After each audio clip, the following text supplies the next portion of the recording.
Olá, bem-vindos. O meu nome é José Nunes. Quero agradecer à IDC o estar presente neste evento e durante os próximos 20 minutos vou falar sobre crédito ao consumo e pagamentos.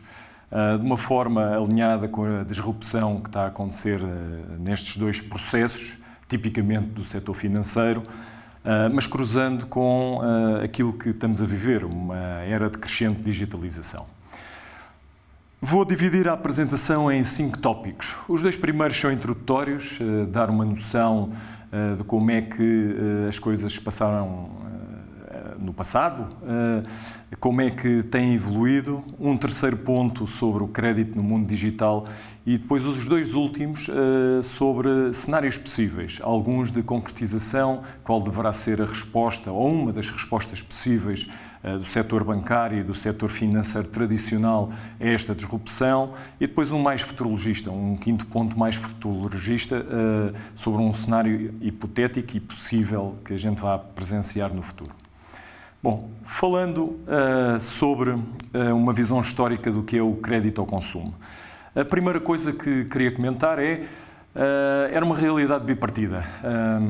Havia sempre 2 instituições distantes, uma da outra, físicas, ou seja, se eu ambicionava, e dou este exemplo, ambicionava adquirir um automóvel, deslocava-me a uma série de stands, tentava conseguir o melhor preço possível, escolhia o bem que ambicionava de ter e depois tinha o mesmo processo, precisamente na vertente de financiamento. Ou mesmo que não fosse financiamento, eu tinha que ir a uma instituição financeira, tinha que ir a um banco e até num pagamento imediato, e, portanto sem crédito, muitas vezes eu recorria a uma figura que era o cheque visado, que era o garante que o dinheiro existe e que vai pagar o bem que eu estou disposto a comprar.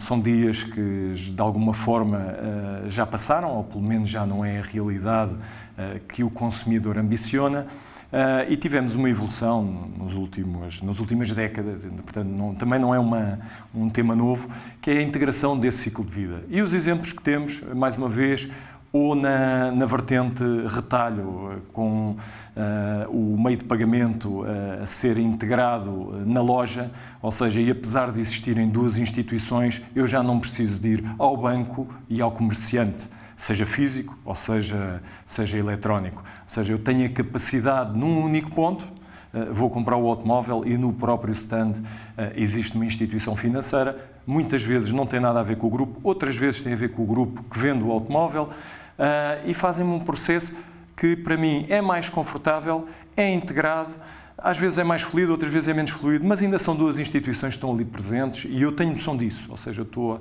a falar com o vendedor e estou a falar com, portanto, o comerciante, o setor de retalho e estou a falar com o setor financeiro. Alguns aspectos complementares a esta realidade. Uma já referi, as lojas físicas e as instituições financeiras, portanto, 2 setores que no passado não se cruzavam de uma forma fluida, portanto, os stands, no meu exemplo, e os bancos. A ambição do controle da cadeia de valor, e aqui temos vários exemplos, toda a gente conhece o exemplo dos hipermercados com as marcas brancas. Atualmente, praticamente, já não existem, pelo menos já não existe aquele conceito depreciativo da marca branca. A marca branca era uma forma de alguém que, essencialmente, estava na área de retalho e de venda, começar a controlar a cadeia de valor desde a produção do bem até à sua distribuição. Atualmente, imensas áreas de comércio detêm marcas próprias. Já não é uma marca branca, é uma marca própria e detêm toda a cadeia de valor, desde a produção até à venda. O surgimento das lojas online. Eu digo o surgimento porque o caso que eu me lembro, e tem a ver com o que eu fazia há 2, 3 décadas atrás, o surgimento da primeira loja online, onde tive alguma relação pessoal com isso, era uma cadeia de hipermercados virtual, portanto e-commerce, na área de supermercados nos Estados Unidos. Ela surgiu em 90 e tal, não tenho de memória, talvez 97, 98, um grande investimento nos Estados Unidos, com pessoas que eu conhecia. Podíamos pensar, bem, eles começaram tão cedo que agora são enormes. Não, não, eles faliram 2 ou 3 anos depois. E, portanto, a história não é necessário, quando às vezes estamos cedo demais no tempo, temos o problema de nem sempre se ingramos. Agora, é uma realidade atualmente e já vamos falar disso a seguir. Depois, a atratividade da cadeia de valor do setor financeiro. Ou seja, até agora tínhamos o setor do retalho e o setor financeiro de forma independente. E já nos últimos anos, portanto, já estamos a falar há mais de uma década, há uma atratividade grande e cada vez mais o retalho, especialmente o digital, tem meios e tem capacidade para querer puxar para si uma parte da cadeia de valor do setor financeiro ou da cadeia de valor que tipicamente pertence ao setor financeiro e ao setor bancário. Agora, falando um bocadinho de pagamentos e concessão de crédito, e eu mencionei algumas coisas anteriores, vou materializar agora. Este tipo de gigantes, o aparecimento deste tipo de gigantes, e estamos a falar de Alibaba, Amazon.com, no mundo ocidental a gente tem uma noção que a Amazon é enorme, tem uma capacidade de investimento enorme, mas se a gente olhar para estes números que estão projetados, a Alibaba é 3, 4 vezes maior que a Amazon. É a força a quantidade de potenciais utilizadores digitais que a Alibaba serve. E, portanto, quando temos cerca de 2 mil milhões ou 2 bilhões de pessoas que utilizam plataformas digitais na China, temos este tipo de efeito, de escala. Uma outra coisa sobre os gigantes, e aqui estou a utilizar a Tencent, um grupo chinês, e ponho o mundo na parte de baixo. E porquê é que eu estou a falar nisto? É a ambição e as tendências que existem nestes players de e-commerce, nestes players digitais. Eles começam numa vertente de e-commerce, de retalho, e de repente estão em todos os setores. E, portanto, a gente vê pela Tencent social networking, entertainment, information, todos. Ou seja, são grupos com uma ambição e com uma dinâmica enorme. E nasceram na época digital, eles não têm o lastro, não têm o peso de uma história com infraestruturas físicas, com crescimento orgânico. Não, é diferente a forma de estar. O mundo ocidental, e portanto na parte de baixo, está um bocadinho mais fragmentado, ou seja, não vemos estes grupos. Mas a gente pode inferir, pelo aquilo que vemos dos gigantes asiáticos, inferir as tendências que vão acontecer também no mundo ocidental. Obviamente há aspectos regulamentares, há um conjunto de coisas que na Europa e no mundo ocidental são diferentes. Mas são tendências e elas vão acontecer, como já aconteceram, em temas que começaram imberbes e pequenos e depois cresceram. Onde é que chegamos com esta ambição dos gigantes do e-commerce? Chegamos ao mundo do setor financeiro. Chegamos precisamente à área de pagamentos e quando vemos aqueles volumes enormes de transações, volumes enormes de dinheiro, portanto, a fluírem, eles passam a fluir através destes gigantes. E eles têm a ambição de irem buscar também a essa vertente da cadeia de valor, uma cadeia de valor tipicamente do setor bancário, do setor financeiro, e buscar a sua parte. E eu diria que é incontornável. O potencial e a evolução do mundo digital vai fazer com que isto seja incontornável.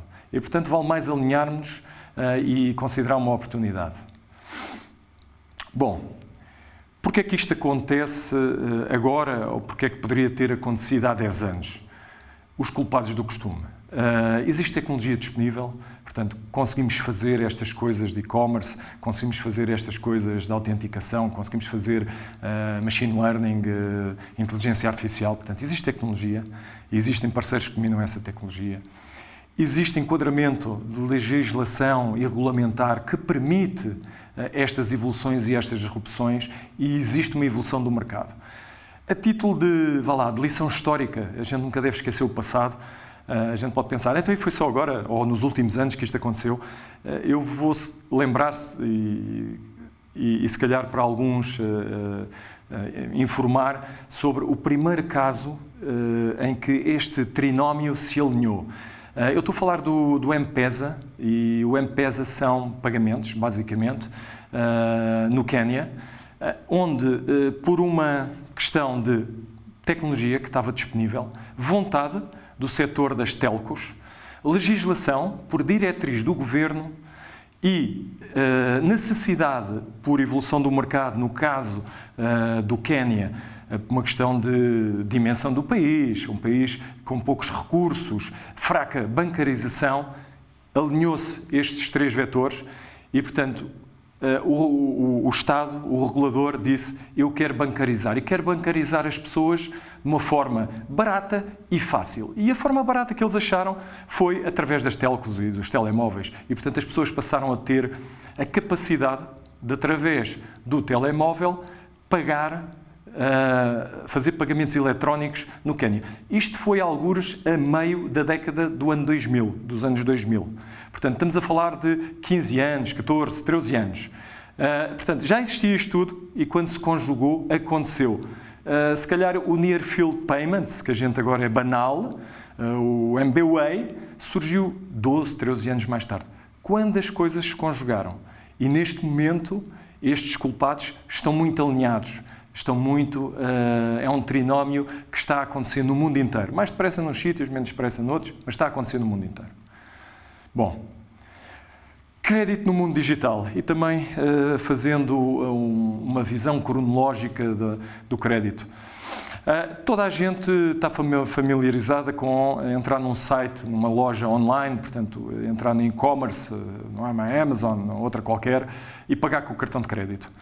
Na realidade, existe um revendedor, a Amazon, neste exemplo que eu dei, e existe uma instituição financeira, que foi a instituição que acreditou e que me atribuiu um cartão de crédito. Atribuiu-me crédito, conhece-me, e, portanto, temos as duas instituições. É um processo confortável, mas, do ponto de vista de ambição do e-commerce, de algum modo controlar a cadeia de valor e entrar na cadeia de valor dos pagamentos ou da concessão de crédito, não é satisfatório. Claramente, a parte da venda é feita pelo comerciante, a parte do financiamento e do pagamento é feita por entidades como os bancos, Mastercard, Visa, etc. Financiamento após compra, também um tema não é utilizado por toda a gente, mas banal e já se pode fazer junto ao POS, já se pode fazer após a compra. É basicamente, depois de eu fazer um pagamento, a pronto ou com um cartão de crédito, decidir que quero retomar a minha liquidez. Eu comprei qualquer coisa por 1000 euros, não me dava jeito, olhei para as minhas contas e não me dava jeito e digo assim, bom, eu gostava de converter este pagamento de 1000 euros em 12 parcelas e, portanto, troco isto por um crédito ao consumo. Isto é possível, banal, feito, como eu disse, no ponto de venda, no POS, quando estou na loja, feito a posterior, no site, num banco, é uma realidade que já acontece e, mais uma vez, temos alguma independência entre o comerciante e o setor financeiro. O terceiro ponto já é diferente. Há aqui um merge, nem que seja para efeitos portanto, para efeitos de marketing e para efeitos de imagem do comerciante, que são os cartões private label e co-branded. O que é que isto significa? Se calhar o mais fácil porque toda a gente tem um destes, ou o cartão da FNAC, ou o cartão do IKEA, ou o cartão Visa da TAP.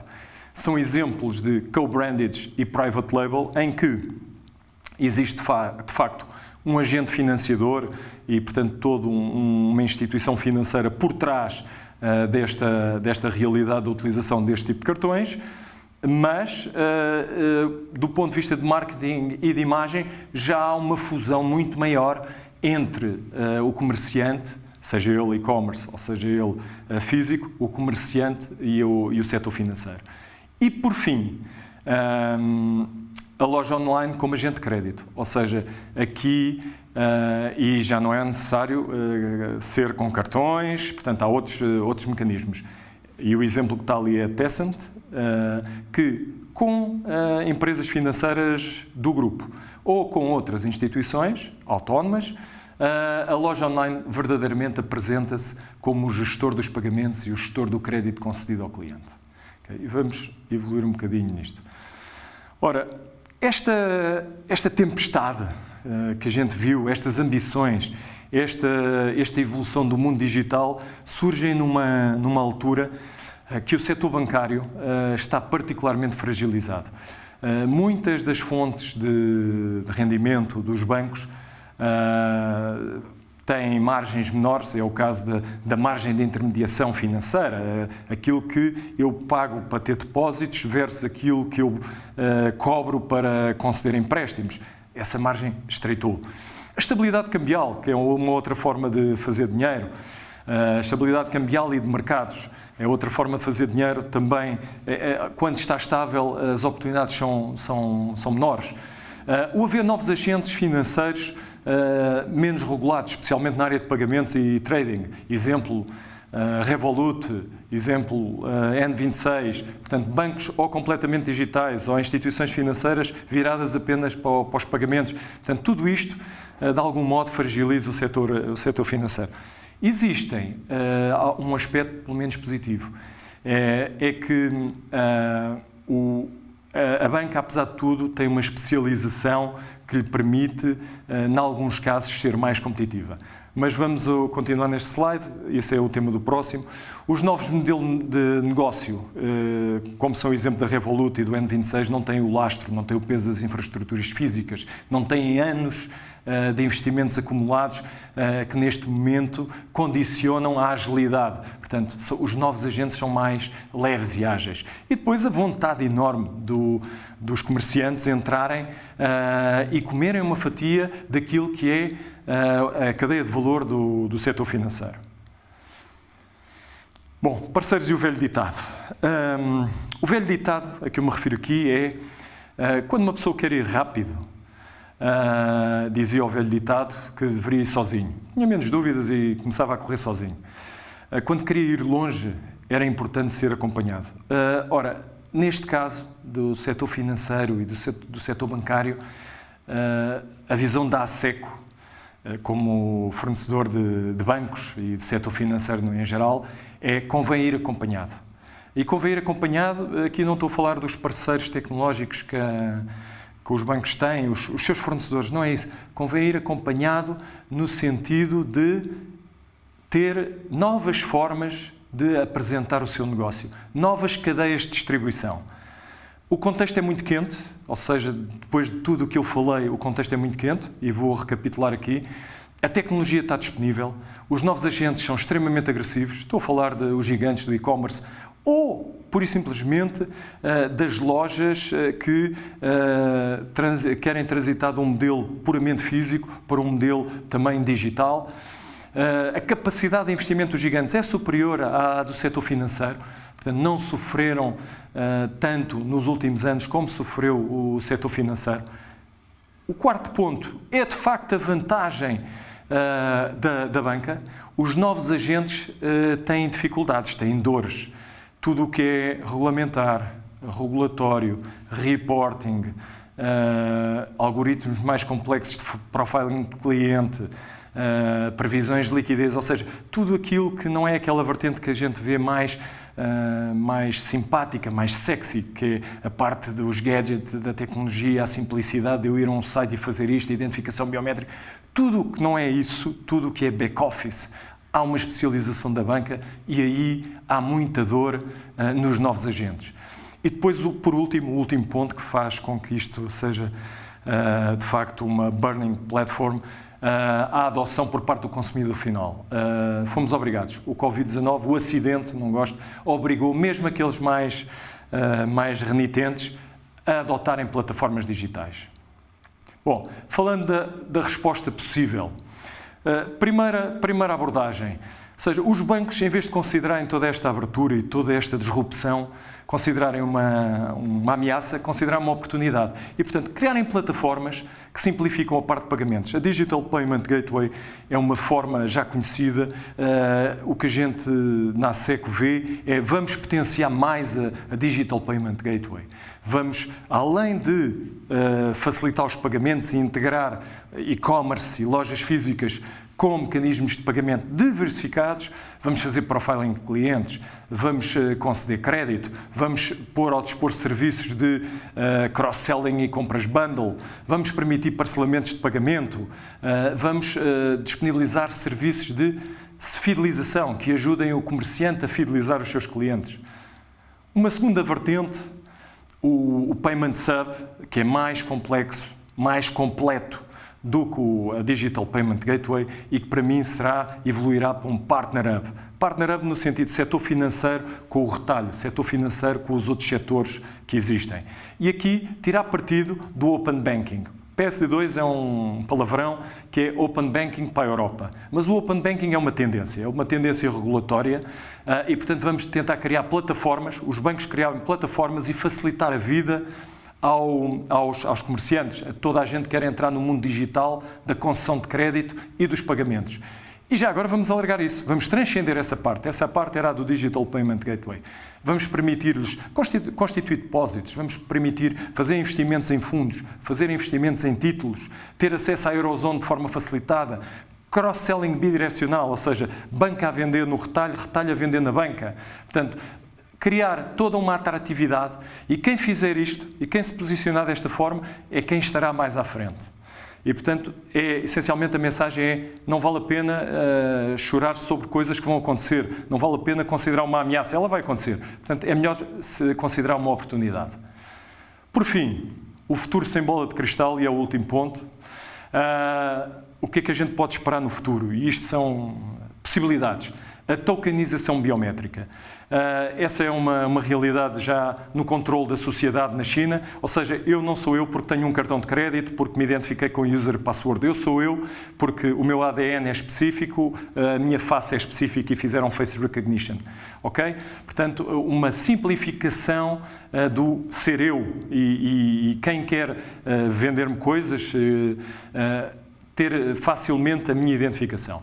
Depois, o Big Data sem restrições. E aqui sem restrições eu vou pôr umas explicas. Vai sempre haver restrições, mas cada vez mais, e por questões de comodidade, nós vamos dar acesso aos nossos dados. É mais eficiente para nós, será mais simpático. Portanto, este Big Data sem restrições, e vão existir restrições, numas geografias mais, noutras menos, mas vai ser uma tendência crescente.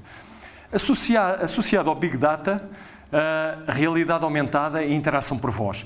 Dois temas que já existem, só não têm uma concretização simpática neste momento, uma concretização eficiente. Mas olhar para algo, como por exemplo um prato de um restaurante ou uma camisa numa loja virtual de roupa, e perceber, mais do que aquilo que estou a ver, perceber que o prato tem X de sal, X de pimenta, X de gordura, e na camisa saber que é poliéster, não é poliéster, portanto, tudo isso será uma realidade. Permitir comparar, eventualmente haver hologramas de comparação entre dois bens que eu quero adquirir e ter uma interação para estas coisas banais por voz e eficiente. O que vai cruzar com a interação por voz, a realidade aumentada, com o ponto seguinte, a assistente pessoal. Eu aqui vou dar só o exemplo, e por causa dos dados e de eu não querer ceder dados a ninguém e estar desconfortável com isso. Não é a minha visão pessoal, mas há gente que tem essa visão. A questão das inteligências artificiais, sejam elas dos comerciantes, das lojas, do e-commerce, e a minha assistente pessoal que também é uma inteligência artificial. E vamos pensar neste paradigma invertido. Se eu entrar num restaurante, eu não quero que aquele restaurante saiba o que é que eu comi ontem, o que é que eu fiz, onde é que fui, com quem é que fui. Isso para mim pode ser intrusivo. Mas seria muito simpático que a minha assistente pessoal conversasse com a inteligência artificial do restaurante e aquele menu que a gente conhece de 6 pratos do dia, 10 pratos de carne, 10 pratos de peixe, me viesse numa ótica de José, recomendo-te estes 3 pratos. 10 eu excluí porque têm demasiado sal e gordura e não é bom para a tua saúde. 2 excluí porque têm caril e tu não gostas de caril, e os outros 10 eu excluí porque comestes ontem, comestes anteontem e a tua dieta não está equilibrada. Pronto, este é um exemplo de inverter o paradigma. Por fim, uma última recomendação: não tentem usar tecnologia ou gadgets para estabelecer processos de negócio. Não, os processos de negócio são acerca de situações win-win, revenue sharing, alargamento de rede de contactos, maior possibilidade de fazer negócio. Depois, podem utilizar, de facto, tecnologia, dados e pessoas para alicerçar esses processos de negócio. E com isto, termino a minha apresentação. Agradeço a vossa presença, muito obrigado e até à próxima.